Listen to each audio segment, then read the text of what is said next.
تیری یاد ہم سفر۔ یہ جو ہم بات دین کے جاننے، اختیار کرنے اور مخلوق خدا تک پہنچانے کی بات کر رہے ہیں، اس میں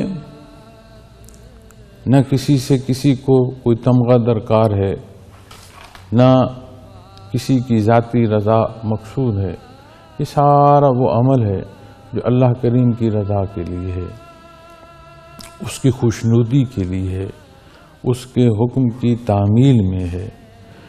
اور جہاں جو جتنا جیسا عمل اختیار کرتا ہے، معزز سامعین کرام، اللہ جل شانہ نے فرمایا بغافل عما یعملون، کوئی ایسا عمل نہیں ہے جسے اللہ جل شانہ نہ جانتے ہوں، کوئی ایسا حصہ نہیں ہے جو اس کی ذات سے پوشیدہ ہو۔ اب یہ بڑی باریک سی ایک راہ ہے، بڑی باریک سی ایک سوچ ہے جس کو سمجھنا اور ہمہ وقت سمجھ کر چلنے کی ضرورت ہوتی ہے۔ پھر جو بات میں نے کی کہ ان سارے امور کا اختیار کرنا اللہ کریم کی رضا کے لیے، جیسے ہم خوف خدا کو تعلق کی ترازو پر تولنے کی بجائے، بندگی کے ترازو پر تولنے کی بجائے مار کا خوف، جان کا خوف اس معنوں میں لے لیتے ہیں، اسی طرح جب ہم بات اللہ کی رضا کی کرتے ہیں تو اس کو بھی اسی طرح کے معنوں میں لے لیا جاتا ہے جیسے اللہ کریم نعوذ باللہ ناراض ہیں اور ہم نے راضی کرنا ہے۔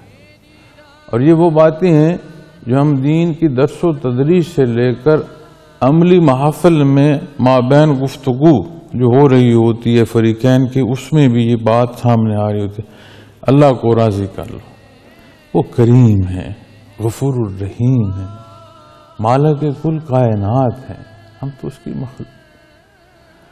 اس کا کرم اور احسان ہے کہ اس نے اپنی عبادت کو پیدا فرمایا۔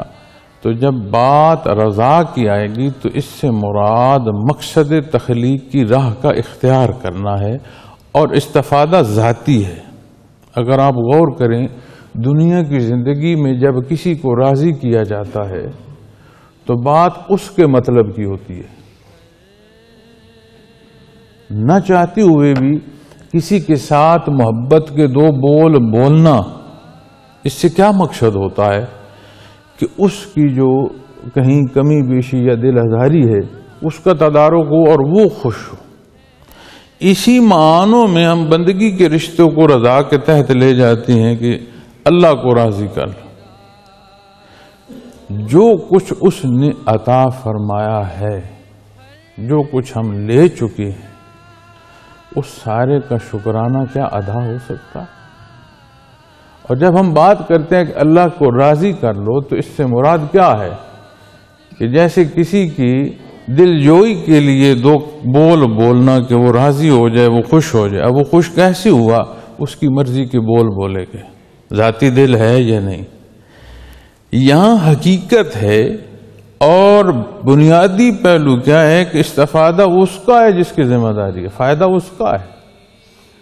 تو جس طرح خوف خدا کو ہم عمومی ڈر کے معنوں میں لے لیتے ہیں، بجائے بندگی کے رشتے پر کو آنچ نہ آ جائے، وہ محبت کا تعلق ہو، وہ خشیت الہی ہو جس کا ادراک نیا خانہ دل میں ہو، اسی طرح ہم رضا کے معنوں کو بھی لے لیتے ہیں، اللہ کو راضی کر لو۔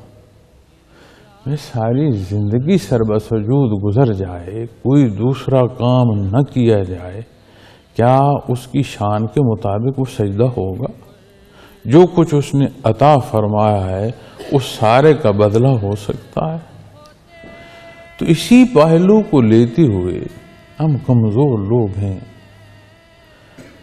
بتقاضائے بشریت جو غلطیاں ہیں وہ تو ہیں ہی ہیں، کمزوریاں ہیں ہی ہیں، جو دانستاً مزید ہم کر رہے ہوتے ہیں وہ بھی اسی کے سپرد کرتے جا رہے ہوتے ہیں کہ یہ سارا کچھ بتقاضائے بشریت ہے، اور اگر کوئی مزید بڑھ کر بات ہے تو ہم کہتے ہیں یہ سارا شیطان کا کیا تھا۔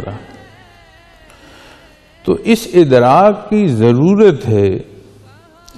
فرمایا جا رہا ہے وَرَبُّكَ الْغَنِيُّ ذُو الرَّحْمَةِ، اور آپ کا پروردگار بے نیاز ہے، وہاں نہیں کسی شے کی ضرورت، اسے کوئی احتیاج نہیں ہے، اور جو کچھ تم کر رہے ہو وما ربک بغافل عما یعملون، ہر شے وہ جانتا ہے، ہر شے اس کے حضور ہے۔ دنیا میں جس حیثیت سے اللہ نے رکھا ہے اس حیثیت میں اسی کے حکم کے مطابق زندگی بسر کی جائے، یہی دنیا آخرت کے سنوارنے کا سبب ہوتی چلی جاتی ہے۔